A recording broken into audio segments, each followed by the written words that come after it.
chers téléspectateurs de télé évangélique, une fois encore, bonjour.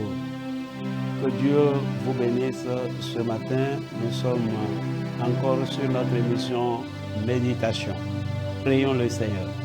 Éternel Dieu, je te recommande encore une fois ce temps du moins que nous voulons passer devant toi. Je prie que tu prennes le contrôle absolu, que tu te manifestes puissamment, Seigneur.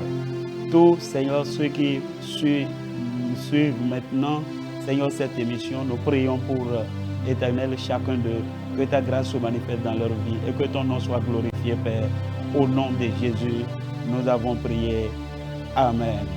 Adorons quelques minutes le Seigneur. Jésus-Christ est Seigneur. Il est sorti du tombeau, il est Seigneur. Tout genou fléchira, toute langue confessera que Jésus est Seigneur. Oui, Jésus-Christ, Jésus-Christ, Jésus-Christ est Seigneur. Amen. Il est sorti du tombeau, il est Seigneur. Alléluia. Tout genou fléchira, toute langue confessera que Jésus est Seigneur. Jésus-Christ est Seigneur, nous proclamons sa Seigneurie, nous déclarons ce matin qu'il est Seigneur. Que son nom soit exalté, magnifié et glorifié au nom de Jésus-Christ de Nazareth. Bien-aimés, nous continuons ce matin avec notre thème que nous avons démarré la séance passée. Ton rêve va s'accomplir. Et nous avons lu dans Genèse 37, du 1er au 20e verset, ce qui nous a permis de savoir ce que c'est qu'un rêve. Et après, nous avons vu les sources des rêves que nous pouvons avoir. Ce matin, nous allons continuer à développer ce même thème et nous allons parler de quelques implications dans l'accomplissement de nos rêves. Quelques implications. Bien-aimés, la première implication, il faut retenir que l'accomplissement de nos rêves implique les prophéties que nous portons. Les prophéties que chacun de nous porte qui doivent s'accomplir. Bien-aimé, lorsque tu as un rêve, lorsque Dieu dépose quelque chose en toi qui attend son accomplissement, il faut savoir que les prophéties que tu portes dans ta vie font partie de ce rêve, bien-aimé dans le Seigneur. Quand Joseph a eu ses rêves, bien-aimé dans le Seigneur, ça s'est accompli. Et ce n'est pas automatiquement. Donc ce rêve, nous pouvons dire que c'est un rêve prophétique. Et dans le cours des temps, bien-aimé, ce rêve a eu son accomplissement. Donc, il faut garder que le rêve que Dieu a mis en toi, c'est une prophétie qui attend son accomplissement. Et je te dis ce matin que cette prophétie va s'accomplir au nom de Jésus-Christ de Nazareth. Alléluia. Quel que soit le nombre d'années que ça peut prendre, je t'assure, ce rêve va s'accomplir, cette prophétie va s'accomplir. Si le rêve de Joseph s'est accompli 13 ans après, bien-aimé, il faut te dire que ce que tu as vu, ce que Dieu a placé en toi va s'accomplir. Ce pourquoi tu es sur la terre va se manifester au nom de Jésus-Christ de Nazareth. Une autre implication, il faut savoir que le rêve que tu as détermine ou déterminera l'onction que tu vas porter. lorsque tu travailles, parce que j'avais dit la séance passée qu'il faut travailler à l'accomplissement de son rêve. Bien-aimé dans le Seigneur, l'onction que porte quelqu'un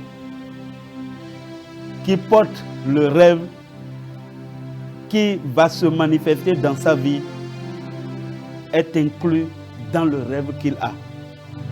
Dans la vie de Joseph, nous pouvons voir se manifester l'onction prophétique. Le rêve qu'il a eu à 17 ans va s'accomplir à 13 ans plus tard. Et quel que soit le temps que ça va durer, je t'assure que ça va s'accomplir au nom de Jésus-Christ de Nazareth. Nous avons vu en Joseph un vrai leader. Donc, nous pouvons déceler dans ce rêve qu'il a qu'il porte, ou bien il a porté l'onction du leadership. Et dans ce rêve qu'il a eu, dans son accomplissement, nous voyons aussi qu'il a été capable de délivrer l'humanité tout entière, de délivrer son peuple de la famine. Bien-aimé dans le Seigneur, dans ce rêve que Joseph a eu, nous pouvons voir également l'onction de la délivrance.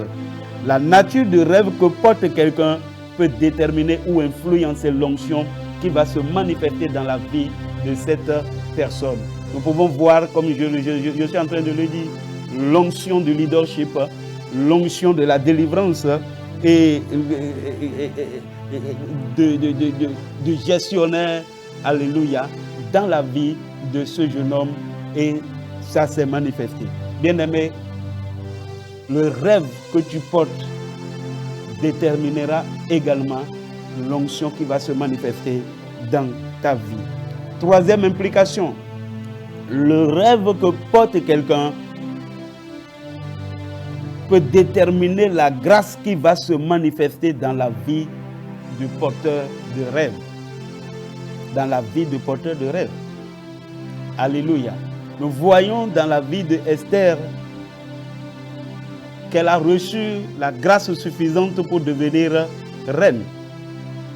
Et cette grâce, toi qui m'entends ce matin, toi qui me suis, la grâce va se manifester dans ta vie et le rêve que tu portes va se manifester au nom de Jésus-Christ de Nazareth. Esdras, Néhémie ont reçu la grâce nécessaire pour que le temple et la muraille de Jérusalem soient rebâtis. Il y a des gens qui ont la grâce de la reconstruction, la grâce de bâtir, la grâce de réparer ce qui est détruit. Et nous voyons ça dans la vie de ces hommes. Et cette grâce se manifeste dans ta vie au nom de Jésus. Reçois la grâce dans cette saison pour réaliser ta destinée, pour réaliser ce pourquoi tu es né au nom de Jésus-Christ de Nazareth. Nous voyons aussi que l'accomplissement de tout rêve implique des combats et le relèvement des défis. L'accomplissement de tout rêve implique des combats et le relèvement des défis.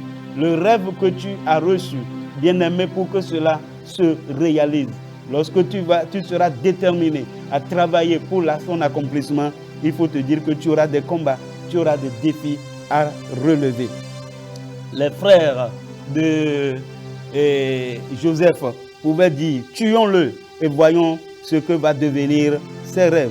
Ceci nous montre que, au fait, le problème n'est pas Joseph, mais le problème, c'est le rêve qu'il porte. Tuons-le pour voir ce que ses rêves, ses songes vont devenir. Bien-aimé dans le Seigneur, c'est ce que va devenir ses rêves qui est la préoccupation de ce que va devenir ses rêves qui est la préoccupation au fait de ses frères. Donc, le problème, toutes les difficultés que tu traverses, il faut comprendre que le problème, au fait, ce n'est pas toi. Le problème, ce n'est pas toi. Le problème, c'est le rêve que tu portes. Et l'ennemi veut tout faire pour empêcher ce rêve de s'accomplir. Et laisse-moi te dire que, au nom de Jésus-Christ de Nazareth, tu vas accomplir ce rêve au nom de Jésus. Joseph a enduré la citerne. Il a enduré sa vente, oui, on l'a vendu aux Ismaélites.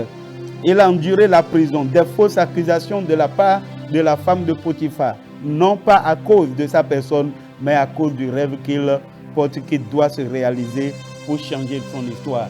Bien-aimé dans le Seigneur, le rêve que tu portes va se manifester, mais prépare-toi à des challenges, à des difficultés. Et quelles que soient les difficultés, il ne faut pas abandonner. Si Joseph n'a pas abandonné et son rêve s'est réalisé, je t'assure que ton rêve va se réaliser au nom de Jésus-Christ de Nazareth. Bien-aimé, l'accomplissement de tout rêve implique aussi des saisons. Et nous pouvons déceler 2 saisons. La première, c'est la saison de la préparation. Et la deuxième, c'est la saison de l'accomplissement même du rêve. Bien-aimé dans le Seigneur, par rapport à la première, la préparation, bien-aimé, il faut retenir ceci, que pour aboutir à ce que Dieu veut faire de nous, tout passe par l'école de Dieu. C'est le temps pour le Saint-Esprit de former le rêveur. Si tu as une destinée, si Dieu a placé en toi quelque chose qui va se manifester, Dieu prendra du temps pour te former. Et c'est là le temps des épreuves que nous traversons. Parce que les épreuves nous viennent de Dieu, alors que les tentations viennent de l'ennemi pour nous déstabiliser. Donc ce que tu traverses maintenant, dis-toi que c'est un temps de la préparation. Dieu te prépare à aboutir et tu aboutiras au nom de Jésus. David, le tueur de géants, a d'abord tué les ours derrière les brebis de sa famille. Daniel, pour gérer dans 4 gouvernements, a géré les lions de Babylone dans la fosse aux lions et il n'a pas pu lui faire quelque chose de mauvais. Bien-aimé dans le Seigneur, Joseph, avant d'être gouverneur de l'Égypte, a géré des gens dans la prison, a géré la maison de Potiphar. Que dirons-nous de Moïse et autres dans la Bible? Bien-aimé dans le Seigneur, il faut comprendre que Dieu va te former et il faut accepter ce temps. Et le temps de l'accomplissement finira par se manifester. Le temps de l'accomplissement, c'est le temps fixé par Dieu. Et ce temps, quelles que soient les manigances du diable, si tu es ferme, si tu es un jusqu'au boutiste, si je peux le dire, ce temps finira par se manifester. C'est le temps pendant lequel Dieu ôte les protocoles. Dieu agit pour aplanir les montagnes. C'est le temps de la grâce, c'est le temps de la faveur. Dieu se lève et cette grâce se manifeste dans ta vie maintenant et ce rêve va s'accomplir dans ta vie et je le vois s'accomplir au nom de Jésus-Christ de Nazareth. Que Dieu vous bénisse. Nous allons nous arrêter là ce matin sur les implications dans l'accomplissement des rêves. Quel que soit, bien-aimé dans le Seigneur, ton rêve, il faut savoir que ces choses vont se passer et ce rêve va s'accomplir au nom de Jésus-Christ de Nazareth. Prions le Seigneur. Père éternel, nous voulons te rendre grâce ce matin pour cette méditation. Merci Seigneur pour la vie, Seigneur, des téléspectateurs. Merci pour quelqu'un dont le rêve est en train de s'accomplir maintenant. Merci pour Seigneur, ta fidélité et ton amour. Que ton nom soit exalté, que ton nom soit glorifié. Au nom de Jésus, nous avons prié. Amen.